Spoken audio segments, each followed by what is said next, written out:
It am 10 o'clock.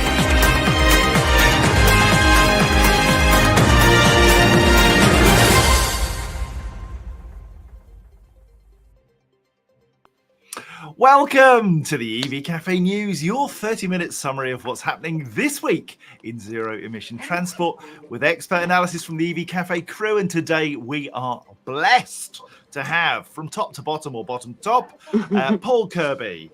We have Sam Clark and we have Sarah Sloman. Are you all well? Paul, start with you. Where you at? I'm well. I'm recovering from a cold. I mean, near-death experience for us poor men. You know, had the priest in a couple of times, but it's okay. I'm okay. I will survive. Now, Sam, any impact on you at all of Paul's cold? Yes, funny enough, I am recovering from a cold, which Paul donated to me.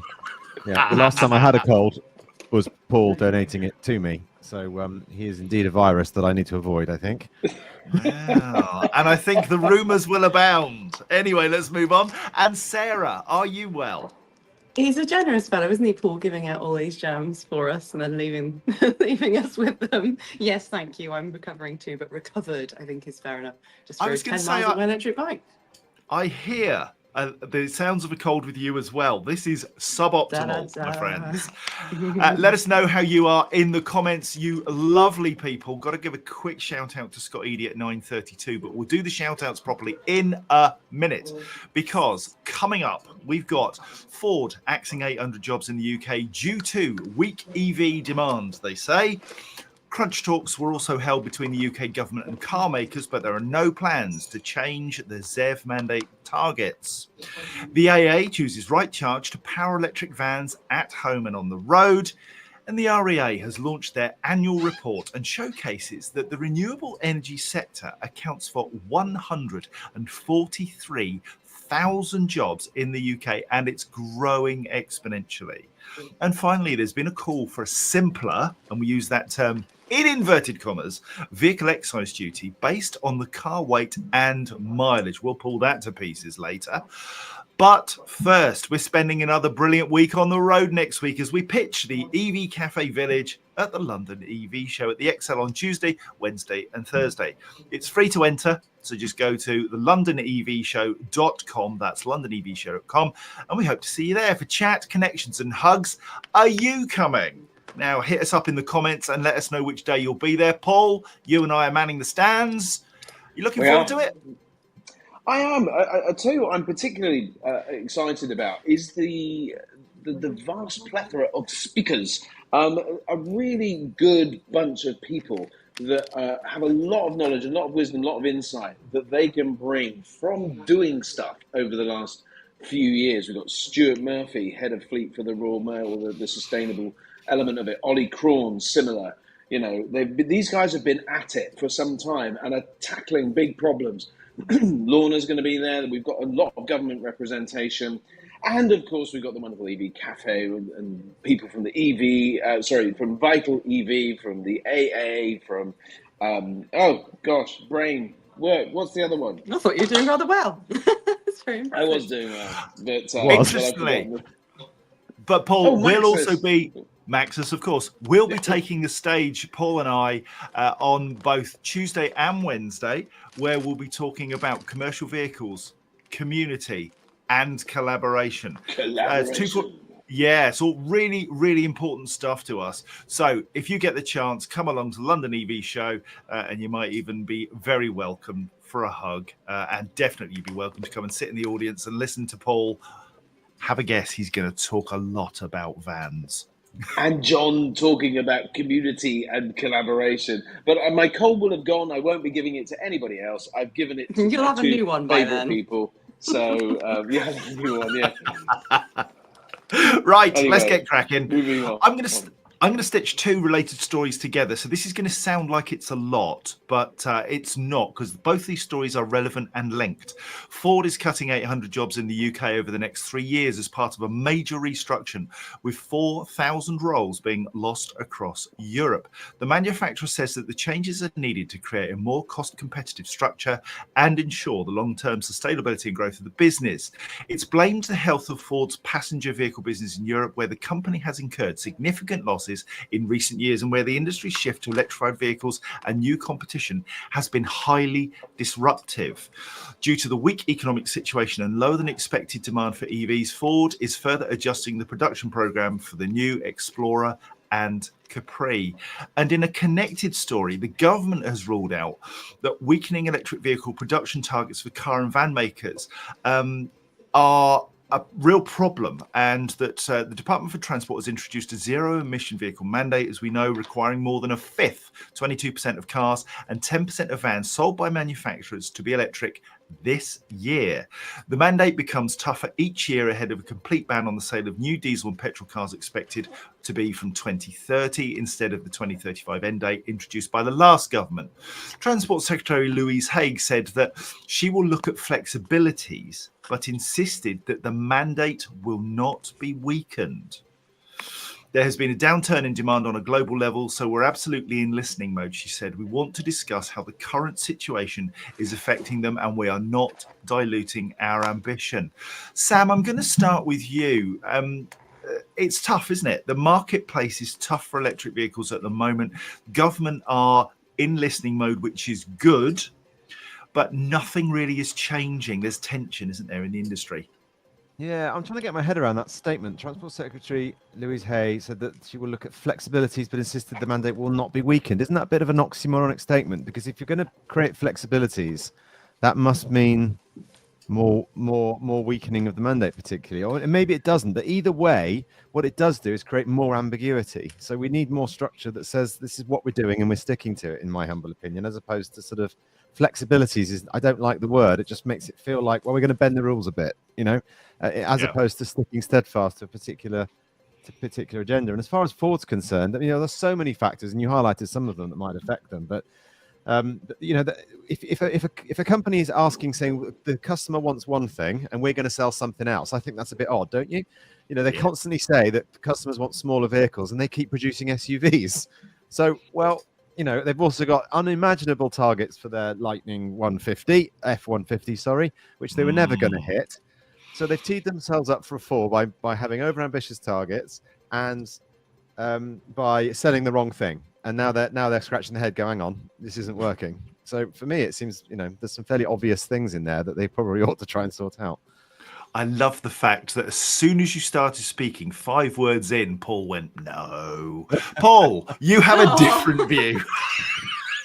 Well, no. So here's the thing. There is.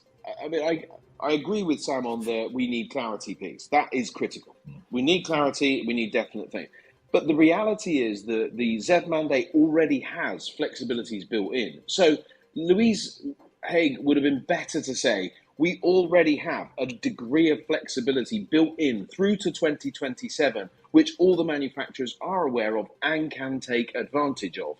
Therefore, we don't need to change anything as it stands, because Ford are on record as saying, we're okay. We've done this year's target. Now, they've got 2% of their commercial vehicles as electric, and yet they've got probably a lot more as in the car world that are electric. But that's not the point. The point is they've got the flexibility there already, and they are moving towards it. So, and to come back to Ford's position in terms of jobs, I think, again, Sam hit the nail on the head for me, is that if they'd have built an electric Ford Focus, if they'd have built an electric Fiesta, they would have probably sold quite a lot of them because they are the biggest selling vehicles, right? So why try and electrify ridiculous things, F-150, whatever, which is never going to go in this country, and bring out weird and wonderful nonsense like the Capri? I mean, great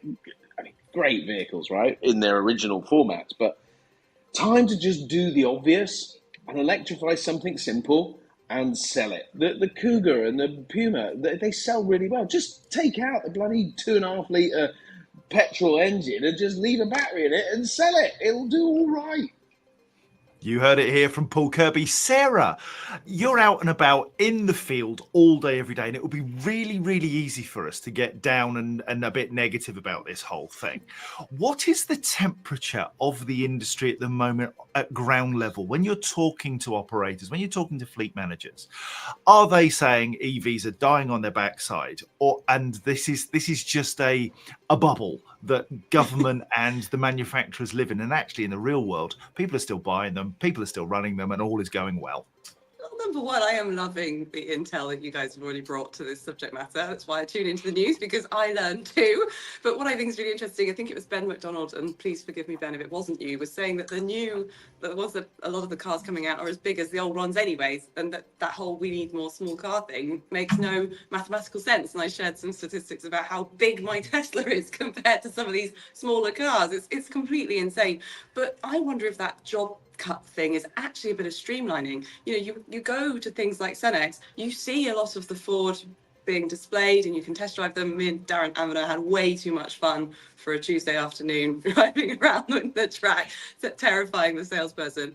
But there doesn't seem to be a waft of people saying this is rubbish, this is terrible. And with Jaguar's rebrand yesterday, sorry if that's on the news as well, Jaguar's rebrand yesterday, that sent ripples through the community completely. My most petrol-headed friend, who loves a helicopter, was saying that he has turned his 50-year back on Jaguar now as a result. I'm like, that's incredible. He hates the advert, he hates the vehicle, he doesn't want to be associated with the brand anymore. So never underestimate the power of the brand behind the people's decisions. Incredible. Yeah, and some great comments. Sorry, Paul, you were going to say something. Well, no, I was actually going to reflect on the comments. I mean, far be it from me to say that Ford have missed the mark. They talk a great talk when it comes to EV with Ford Pro and all this good stuff. And actually, some of what they are doing there is really good. But it does, I mean, if the temperature in the chat is to be believed, they've missed the mark. They've brought out 3 vehicles in the same sector. Somebody said, I think it was Ben McDonald, the Explorer, the Mackie, and the other one, all sort of very similar sized vehicles. Jim Blair saying that Renault have got it right, nice small vehicle, and they have. They've got the Megane, which is fabulous, electric car, and then the Renault 5, the R5. It just looks fabulous, and I think people are going to take people up. But I did want to just say something about the global temperature. Louise Haig referenced the global temperature. Actually, the global temperature in some countries, like Australia, I was talking to somebody this morning about Australia and New Zealand and places like that. They are going gangbusters for it. The government are putting lots of money in it. They've got low cost of energy. They've got high solar production. They've got lots of different things. But they are really wanting to move this needle forward. So I think the global temperature, maybe European, maybe we're just looking in the European lens, but the global temperature is actually rising from an electric vehicle point of view, I believe. Brilliant perspectives from all three of you. Bless you for that. But we are nothing without our community. It's time for the shout outs. Here we go. Sam, buckle up, sister. We're going for it. First one in the door this morning was Scott Eady with his Friday comment. Scott, brilliant effort. Thank you kindly. Leon Gomez had a long lie-in today, 9:37. Welcome. And then the man that is Daily Electric Vehicle, Chakravarti, old Dev, he was in the house before 10 o'clock, 9:53. Economy Trucks, 9:55. Teresa Swift, really looking forward to seeing you next week at the London EV show. So come and have a catch up with us. Mark Elliott, good morning. Michael Barton from sunny Bristol, still enjoying the job, mate? Hope so. Mark Elliott, sore head after the Transport and Energy Awards last night. Saw the pictures, thought it was fabulous, and Neil Durno looked resplendent in a dicky bow. Looking good. Ash Bannister, hello, my friend. Old Two Mugs. Ben McDonald, thank you for all your comments. Really appreciate it. Jamie Fretwell. Now, Jamie, lovely to see you here. Hope you're coming to the London EV show and sending lots of warm hugs. Saw you lifting heavy weights during the week at the gym. Ouch. And then he's here. He's here, people. It's Peter Heath. He's got nice teeth. Got great teeth. He's in the house.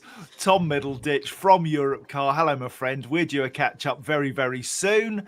Jim Blair, frosty Glasgow. We're currently talking -1 in Falkirk. It is Baltic. Chris Griffin, good morning. Nigel Casey. Rob Dustin from Poole Olga Grilly. I'm sure it's not Grilly. I apologise.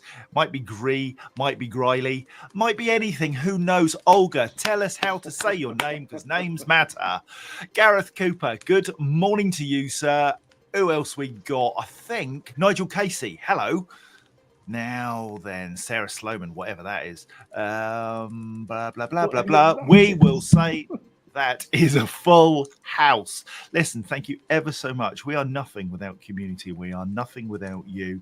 And we are nothing without our sponsors. Bless them all because they help us do the things we do. Talk to you, share the news, share insights, and move a little bit forward because it looks like COP29 is a bit of a washout. Am I right, Sarah? What do you think? What sense are you getting from COP29? Very little. Of course, big effort made here in the UK. We had the EV Rally of Cymru intentionally coinciding with it, and Evolution Cymru as well, which was hosted in Cardiff by the Welsh Government, and that was brilliant. But that was really all I heard about COP29, and yet I'm full of memories and incredible moments like COP26, where we put our money where our mouth was and nailed our colours to the mast and grouped together 50 leaders who we have seen move on, evolve into the decade of doing and all the things that these familiar communities cross over the Venn diagram that is the mission to decarbonise, the mission to communicate, the mission to raise awareness of the right pathway for that decarbonisation journey and choosing your collaborative partners along the way. So where's my local MP? Well, I didn't see anything on, popular news channels like Facebook, TikTok and Twitter, which I'm afraid are popular news channels now. They're not making any effort to reach out to people like me who don't have time to sit down with a cup of tea at 6 o'clock in the evening watching the BBC News. That's the only coverage I've seen of COP29. I want it everywhere and it's not, and that is frankly very disappointing. Indeed. Sam, I was really frustrated to see that in COP28, we had a commitment to move away from fossil fuels, stated, although the details of that were never gone into. And here we are in COP29 in Azerbaijan, in Baku, who have 98% of their energy brought from fossil fuels. And there is no mention of moving away from fossil fuels. It is massively frustrating and a missed opportunity. Yeah, not only is it no mention, it's the inverse, right? The Secretary General said I think in his keynote that oil is a gift from God. I think I'm quoting that correctly. Correct. And that's my takeaway from COP29. That you just think, well, I give up on COP.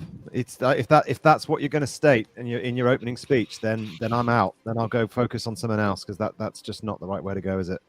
No, absolutely not. And of course, it kind of overlooks the fact that, I speak with no knowledge, but the sun, the wind, the waves. Surely, if oil and gas are a gift from God, so too are our natural resources. I literally just wrote that. You took the words right out of my mouth. Ben McDonald and I were ranting on the text, and he said, gift from God. And I'm like, as is sunshine. Made myself laugh. This is it, isn't it? I mean, this whole thing once again proves that unless you and I get this done, we can't rely on government and this and that grant or this and that push. I mean, you've got Trump going, oil is the new gold or whatever it is, or whatever state drill, he baby, said. drill, Liquid, I think was the expression. Yeah, drill, baby, drill, and liquid gold is what he's calling it. And we've got this world mindset that is just not right. And has COP29 or has COP in general become something that is just next to useless? It's down to us. It's down to you guys and us guys and us all collaborating, being the community and pushing the whole thing forward, which is tough. Yeah, quite right. Lest we forget that oil and sunshine is indeed the same thing. It's just one of it was made hundreds of millions of years ago and requires to be burnt and in order to be used, and the other one can be harvested immediately for with no emissions at all. So let's do the latter, shall we? Yeah, Jim Blair calls it out best. The United Nations needs to reassess the purpose of COP. We know what the purpose is, but the delivery is utterly shocking.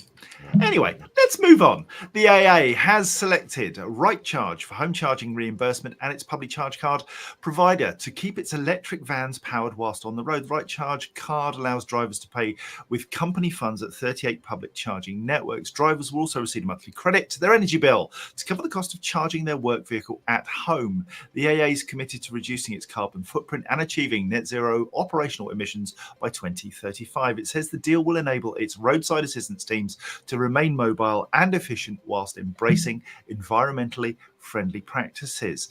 Sarah, we're blessed, aren't we, to work with some brilliant technologies and people, and payment for fuel is key to making the driver experience better.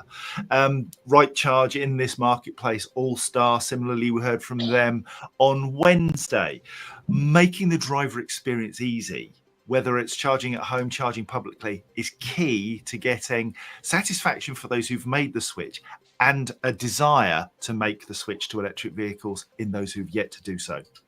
Yeah, and I just can't enthuse enough about what's coming down the track with this. You know, we have RFID and that's been serving us really well. We've had apps that's been serving us really well. Contactless remains incredibly popular, particularly on the high-powered charge point operator networks. And the finance sector is finally listening to what drivers want. In fact, they're stopping calling them drivers and starting to call them consumers, which is what we should be known as, really, as we are paying for something that costs quite a lot that we need as a vital commodity. So I'm pleased to see that there's going to be better sort of seamless transactions. And we were even talking about how long it takes to click through an app to pay for something. It really shouldn't be that slow. It's about 8 or 7 times you have to press a button or infill information. That is all going to become automated. I was in London just this week enjoying a very wonderful evening at Battersea Power Station on Wednesday. But Right Charge has done a good job. They've been an event partner for us. Thank you for doing that. I think it was the CV show. So this is what we do on the EV Café. We bring partnerships together. Of course, Tom Rowlands from All-Star was on our webinar on Wednesday, and they offer a similar platform with much greater reach right now. So it's about choosing the partner that you need now and seeing what's coming up down your track. Let's have a look at some of the comments because they're magnificent. Michael Barton, Greta Thunberg has been saying this exact point that governments aren't doing enough since 2016. Can you believe that was 8 years ago? Goodness gracious. Dev Chakravarti, COP is looking more and more like greenwashing these days. Lots of people jetting into glamorous cities to preach to the world about cutting emissions. Now they're not even going to countries interested in cutting emissions. Sam Grantham, he sat in his local cafe listening to our conversation about EVs. He's got the EV Café on in a cafe. How cool is that? And Stuart Humphrey, I was having a discussion with a family member who's of the belief that we should keep fossil fuels for another 15 years until we find an alternative. I tried to explain that they'd fallen to the lobbyists for the fossil fuels FUD. And this is the thing, isn't it? You know, somebody once described us as a bit sanctimonious. I'm not sure we are. I think what we are is a bit clued up, and I think we're passionate about not causing harm and wasting resources that we have that naturally occur and can be used to achieve the same end. Looks like, Sam, you want a word? I was going to say, I'm afraid I have to disagree with Dev Chakravarti. He said COP is looking more like greenwashing these days. I don't think that's almost doing it a good service. If people are saying oil is a gift from God, then they're not even greenwashing, are they? They're not even trying to hide the fact. You know, it's almost worse. They've almost gone further back. Greenwashing would be a positive. At least they're trying to make it look like they're doing something. So yeah, heavens knows. We've got to call these people out, haven't we? Otherwise, nothing's going to change. Absolutely right. Now then, let's in an associated story. The Association for Renewable Energy and Clean Technology, the REA, has published its latest annual report, which reveals that renewable energy now provides nearly half of the UK's electricity, 47%, up from just 15% 10 years ago. According to the Review 24 report, the UK's renewable energy sector reached a market value of £24.38 billion in the 22-23 fiscal year, demonstrating strong progress during difficult, wider economic headwinds, with projections estimating a market expansion to more than 41 billion by 2035. And as I said at the top of the show, 143,000 jobs in this country. Do not tell us that this cannot be done, Azerbaijan. do not tell us that we are living in cloud cuckoo land. This is happening and generating sustainable economic growth, Paul. We need this technology, not just in the UK, but across the world. We absolutely do. And I think, you know what, we've got to, these are the things that will get our markets, our mindsets moving, because we're looking at the world with the lens of today instead of the lens of innovation and looking through glasses that are seeing the future. Because interestingly, Australia, again, of course, they have an abundance of sunshine down there. They even have a coast called the Sunshine Coast, right? But they are just kind of moving forward at a real pace. They're already doing V2G trials. They're already creating sort of an emergency kind of protocol where electric vehicles drive to a city or drive to an area that has lost energy, and they plug into the grid there and can provide energy to the local grid.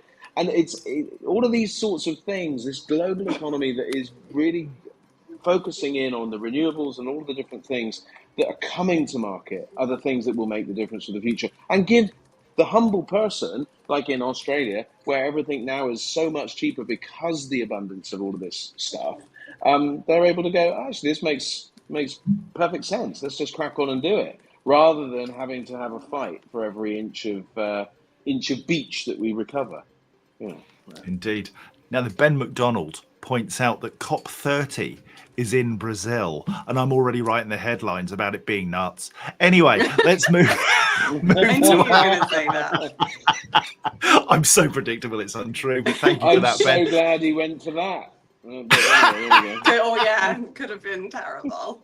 Oh no, not the Brazilian. No, why did you go there? A simpler system to tax cars based on vehicle weight and miles travelled is being proposed as an environmentally credible replacement for vehicle excise duty.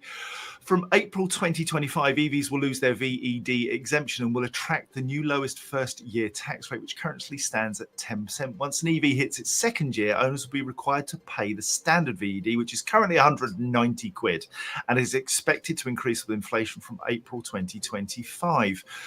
The proponents of this, Malden and Leach, argued that there is a solution that is better for the environment and simpler to administer and understand. Taxing a car on a combination of its weight and mileage offers a simple, potential universal approach to pricing in the environmental impact of cars, whilst at the same time overcoming the objections to the current mishmash of incentives and penalties. I'm mind-boggled just reading this story. How on earth do you capture people's mileage and the weight of the vehicle and what they do? Oh, I'm mind-boggled. Sam, you are the custodian of all things analytical. What do you reckon? Well, I mean, weight's all right because that's something that can be captured through data. Indeed. But mileage, obviously, is a complete nonsense. I just don't know why they're trying to reinvent the wheel. We should all be paying duties for using our vehicles on the road. You know, the amount of emissions and the statistics that we have from the basic data should dictate how much of a penalty you have for the more emitting vehicles. I just don't know why we're overcomplicating matters. Everybody should pay to use our roads, including all EV drivers. And it should just be a sliding scale based on the emissions that come out the back. Why are we trying to make it so complicated? You're never, ever going to be able to manage things by mileage. It would cost billions to implement, and it's completely unnecessary. Speaking of simple, here's Paul. Again, this whole process doesn't work for commercial vehicles, of course. I mean, yeah, okay, the weight thing is easy to capture, but you've got a maximum weight and a minimum weight and all of those kinds of bits and pieces. The commercial vehicle sector does need rethinking, and it does need aligning to like the benefit of driving down emissions. Because at the moment we're going from a system proposed in April that will just go back to everything being taxed the same. So whether it's a Mercedes-Benz Sprinter churning out 220 grams per kilometre at the tailpipe, or it's a Ford E-Transit churning out 0 emissions at the tailpipe, and all of the bits in between, everything will be taxed £335. Now that's not fair. That does need lots of thinking, but we have tried a number of times to come up with new ways of taxing vehicles, and we actually have to find a way to keep it simple and as Sam says, encourage the lower emitting vehicles versus the higher emitting vehicles, and have a graduating scale across all technologies and at all weights. So cars,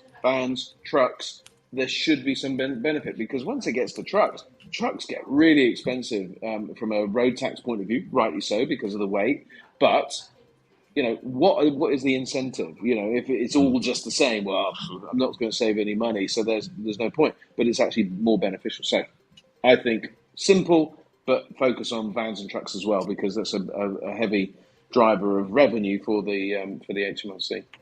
Quite right. And Sarah, you've been absolutely battering that keyboard to get your comments out there about, self-certifying mileage and all that stuff. Really can't thank you enough, but we have run out of time. So any final thoughts from you? Thank you. Just to say that I got a letter from the DVLA to say next year you'll have to pay tax on your Tesla Model Y. And I was like, God, really? How much is that going to cost? It started to panic me a bit because it didn't say. It just said you will. And I thought, oh, God, but I lease my vehicles. Then I realised I don't have to care. Sam, you got anything finally? No, I think Sass summed it up beautifully. You were just gold fishing, right? Okay, if you've got any clean transport PR or news stories you'd like us to cover, please send them to us at hello@evcafe.org. Till next Friday, goodbye from me, and it's goodbye from them. This has been an EV Cafe production. Oh, no. Other sustainability news services are available, but this is just funner! The EV Cafe is truly blessed to be partnered with the AA, Webfleet, Europcar, Iveco, Drax Electric Vehicles, Spiri, Stuart Signs, All-Star, Schneider Electric, and Dynamon, with EV Cafe supporting the transition to clean transport. Stay safe, stay well, and be happy if you can. Till next Friday, bye! Bye-bye! Bye.